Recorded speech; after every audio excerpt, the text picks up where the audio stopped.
Subscribe कीजिए तेजस education point channel को और बेल आइकन दबाना ना भूलें ताकि मेरी लेटेस्ट एजुकेशनल वीडियोस पहुंच सके आप तक सबसे पहले। Hello dear friends and students, कैसे हैं आप लोग? Hope you all are good. और वैसे तो आपने थंबनेल देख ही लिया है और आप समझ चुके हैं कि हम आज किस टॉपिक को डिस्कस कर रहे हैं। जी हाँ, हम डिस्कस कर रहे हैं क्लास 12th की सेकंड बुक का 5th चैप्टर और इसका एक पार्ट ऑलरेडी हमने डिस्कस कर लिया है जिसका लिंक आपको नीचे डिस्क्रिप्शन और ऊपर आई बटन में मिल जाएगा।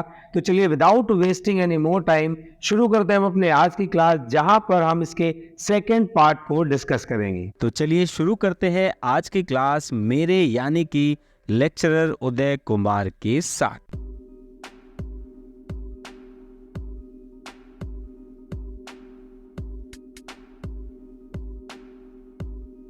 चलिए बेटा, एक बार ताली बजाएंगे अपने लिए।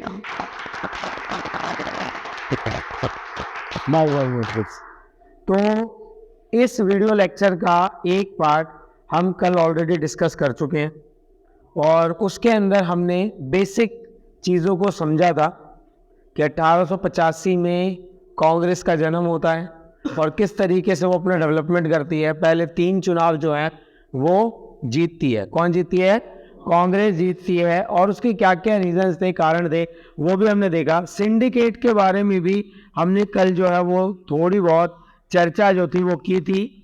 और साथ ही साथ हमने लाल बहादुर शास्त्री जी का जीवन काल और उनके शासन में घटित घटनाओं का भी जिक्र किया था। कल के लेक्चर में हमने एंड किया था 1967 के इलेक्शन पे, जहां पर हमने राम मनोहर लोहिया ने जो गैर कांग्रेसवाद टर्म इस्तेमाल किया था, वहां पर हमने इस लेक्चर को फिनिश किया था। यानी कि अब हमें ये समस्याएं समझ आ गई है, क्योंकि चैप्टर का नाम ही क्या है? कांग्रेस प्रणाली, चुनौतियां और पुनर्स्थापना। तो देखिए, और जो चुनौतियां हैं वो हम डिस्कस कर चुके हैं। अब यहाँ पर हम एक और गंभीर चुनौती को डिस्कस करेंगे जिसका नाम है राष्ट्रपति चुनाव। हेडर डालेंगे बेटा, हेडर डालेंगे बेटा 1969 का राष्ट्रपति चुनाव। तो देखिए, राष्ट्रपति जो है वो हमारे देश में सबसे गौरवपूर्ण पद है, यानी कि सबसे सुप्रीम, सबसे बड़ा जो पद है वो कौन सा है? राष्ट्रपति का है। और राष्ट्रपति को ही प्रथम नागरिक भी कहा जाता है। हमारे देश का प्रथम नागरिक कौन है? राष्ट्रपति होता है। और अगर एमसीक्यू टाइप क्वेश्चन आएंगे तो वहां पर भी ये सवाल पूछा जा सकता है कि कांग्रेस का जो विभाजन है वो कब हुआ? तो राष्ट्रपति का जो चुनाव था जो कि 1969 में हुआ, उसके बाद क्या हुआ? यहाँ पर कांग्रेस का विभाजन हो गया। तो कांग्रेस का जो विभाजन है वो भी हम इसी लेक्चर में समझ लेंगे। चलिए पहले देखेंगे कि राष्ट्रपति चुनाव में हुआ क्या था। तो जाकिर हुसैन जो कि उस समय के तात्कालिक राष्ट्रपति थे, क्या नाम था? जाकिर हुसैन। जाकिर हुसैन जी जो कि उस समय के क्या थे? तात्कालिक राष्ट्रपति थे। इनकी क्या हो गई बेटा? मृत्यु हो गई। क्या हो गई? मृत्यु हो गई। तो देखिए, कोई भी गौरवपूर्ण जो पद होता है वो कभी ब्लैंक नहीं रह सकता, वो कभी खाली नहीं रह सकता। तो यहाँ पर अब समस्या क्या आई कि अगला राष्ट्रपति किसको बनाया जाए। तो यहाँ पर आप देख सकते हैं कि 2 साल पहले आपने देखा इलेक्शन हुआ, कौन जीत गया? 1967 के चुनाव में कौन प्रधानमंत्री बना? इंदिरा गांधी बन गई। अब यहाँ पर जब चुनाव की बात आई तो 2 लोगों में टसल शुरू हुई। किसके बीच में? 2 लोगों के बीच में जो टसल है, जो समस्या है, वो शुरू हुई। एक क्या कहलाया? सिंडिकेट। क्या है? एक कैंडिडेट खड़ा किया सिंडिकेट ने और एक कैंडिडेट खड़ा किया इंदिरा गांधी ने। क्लियर है बेटा? तो देखिए, यहां पर सिंडिकेट जो है उसने क्या सोचा कि जिसको हमने खड़ा किया है वो उम्मीदवार क्या है? जीत जाएगा। लेकिन हुआ इससे विपरीत। तो यहां पर जो सिंडिकेट है जिसने इस उम्मीदवार को दिया, उनका नाम क्या था? नीलम संजीव रेड्डी। तो ये उम्मीदवार किसने वो सजेस्ट किया? सिंडिकेट ने किया। अब इंदिरा गांधी ने क्या कहा कि चलिए मैं भी एक उम्मीदवार दे देती हूं, और जो उसने उम्मीदवार दिया वो क्या था? वी गिरी। लिखते चलेंगे साथ साथ बेटा। वीवी गिरी जो है वो किसने सजेस्ट किया? इंदिरा गांधी ने सजेस्ट किया। अब देखिए इंदिरा गांधी जो थी वो क्या थी? पावर में थी, सत्ता में थी। अब उन्होंने क्या कहा कि भाई देखो, आपको अपनी अंतरात्मा से वोट डालना है।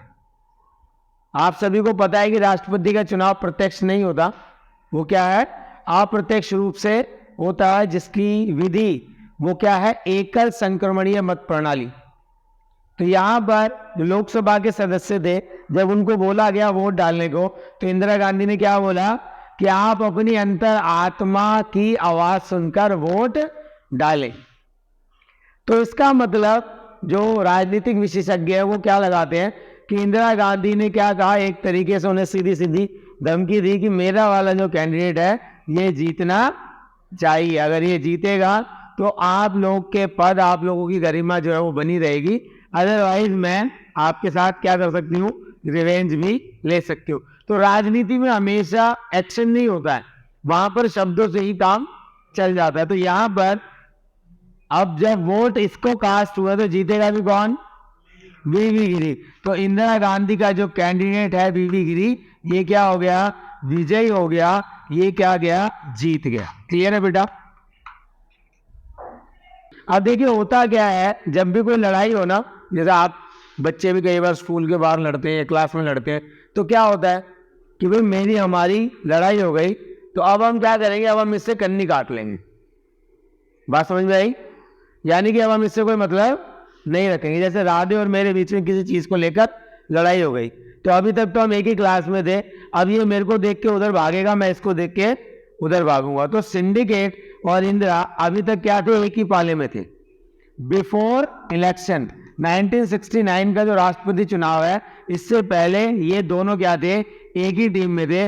अब सिंडिकेट ने इसका क्या कर दिया? निकास कर दिया। निकास का मतलब इंदिरा गांधी को क्या कर दिया? बाहर निकाल दिया। अब इंदिरा गांधी भी चुप रहने वाली नहीं थी भाई, अब तो प्रधानमंत्री भी है, उसके पास पावर भी है।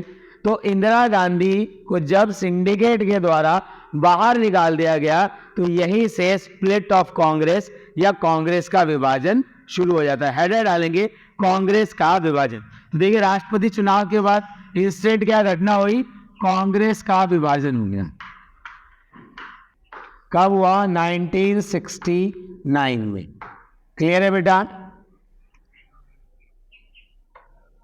1969 कांग्रेस का विभाजन। तो ये जो सिंडिकेट वाली कांग्रेस थी, ये क्या कहलाई? कांग्रेस ओ, यानी कि पुरानी कांग्रेस। ये क्या कहलाई? कांग्रेस ओ।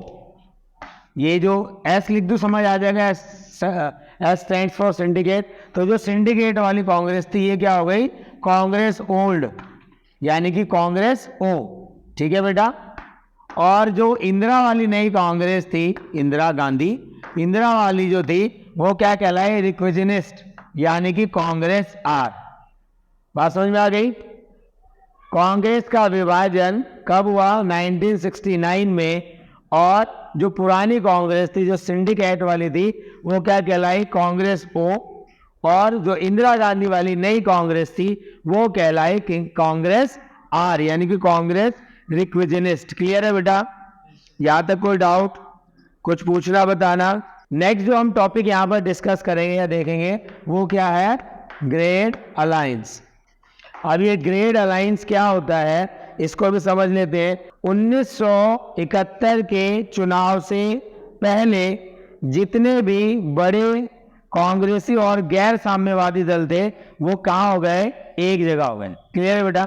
अगर आपसे पूछा जाएगा एग्जाम में, 2 मार्क्स में क्वेश्चन आएगा कि ग्रेड अलायंस से आप क्या समझते हैं, तो 1971 लिख लेंगे। 1971 से पहले सभी बड़े दल एवं गैर साम्यवादी दलों का गठबंधन। तो गठबंधन का मतलब क्या होता है कि बहुत सारे दल एक ही जगह पर जब आ जाते हैं, तो उसके लिए जो हम शब्द इस्तेमाल करते हैं वो क्या करते हैं? गठबंधन करते हैं। और इनका जो गोल होता है, इनका जो उद्देश्य होता है, वो क्या होता है? कॉमन होता है। तो यहाँ पर गोल और उद्देश्य क्या था कि हम किसी प्रकार भी इंदिरा गांधी को क्या कर दें? हरा दें, और उससे सत्ता जो है वो क्या कर ले, छीन ले। क्लियर है बेटा? तो यहाँ पर हमने कितने क्वेश्चन डिस्कस करे हैं? बेसिकली हमने 3 क्वेश्चन डिस्कस करे हैं जो आपके 2 to 6 मार्क्स में आ सकते हैं। पहला क्वेश्चन हो गया 1969 का राष्ट्रपति चुनाव क्यों महत्वपूर्ण है?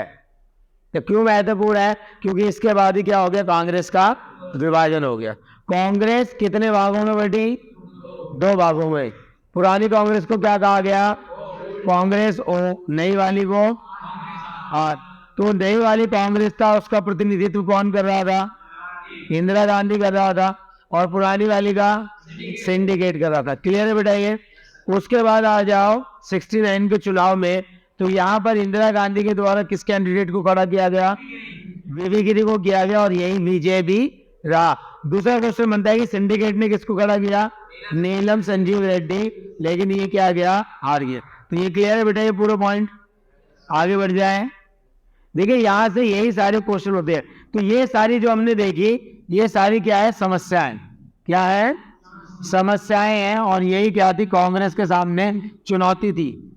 तो ग्रेड लाइन समझ आ गया। तो अब देखिए, अब कांग्रेस की चुनौतियां हमें समझ आ गई, उनके सामने क्या क्या समस्या थी, अब ये हमें क्या है? समझ आ रही है, अब ये हमें पता चल चुका है।